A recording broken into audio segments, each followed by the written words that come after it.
আগের ভিডিওতে আমরা জেনেছি বড়মা আসলে আগে ছিলেন ভবেশকালী রূপে। কিন্তু আজ এই ভিডিওর শেষ অংশে জানব কি করে মা সবার বড়মা হয়ে উঠল। তাহলে চলো আর দেরি না করে শুরু করা যাক। ঋষি অরবিন্দ রোডের পাশে যেখানে আজও তার মন্দির দাঁড়িয়ে আছে, এইখানেই শুরু হয় এক নতুন অধ্যায়। এক মা যিনি আর শুধু ভবেশবাবুর নন, পুরো নৈহাটির, এমনকি সমগ্র বাঙালির।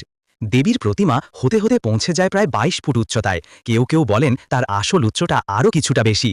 তার মুখে মায়া, চোখে অগ্নিতেজ, যেন একই সঙ্গে স্নেহ আর শক্তির প্রতীক। এভাবেই ভবেশকালী হয়ে ওঠেন বড়মা। বলা হয় বড়মার সামনে একবার মাথা ঠেকালেই মনোবাসনা পূর্ণ হয়।